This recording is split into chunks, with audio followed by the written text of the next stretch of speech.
అమ్మాయి గారు కాస్త అందంగా కనిపిస్తే ఆగలేను అంటుంది నందమూరి నైజం.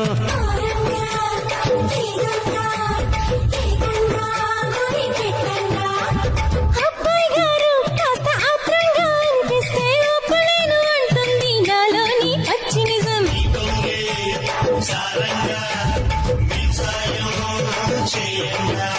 నువ్వు పూల కోక కడితే నే చిలికి చోట ముడితే నా తిక్క చేష్టలంతాడి చెట్టెక్కిస్తే నా వడికొచ్చి వ్యధ తీసుకోవాలయ్య కోరమీస సింహానికి సలాం సలాం. నా వడికొచ్చి కథ నేర్చుకోరయ్య పాలుగారు బుగ్గలకు గులాం గులాం. నీ కొప్పులో ఉన్న మల్లె తోట పూయిస్తా పూయిస్తా ఈ పూట, నీ పెదవిలో ఉన్న చెరుకు తోట పండిస్తా పండిస్తా ఓ చోట.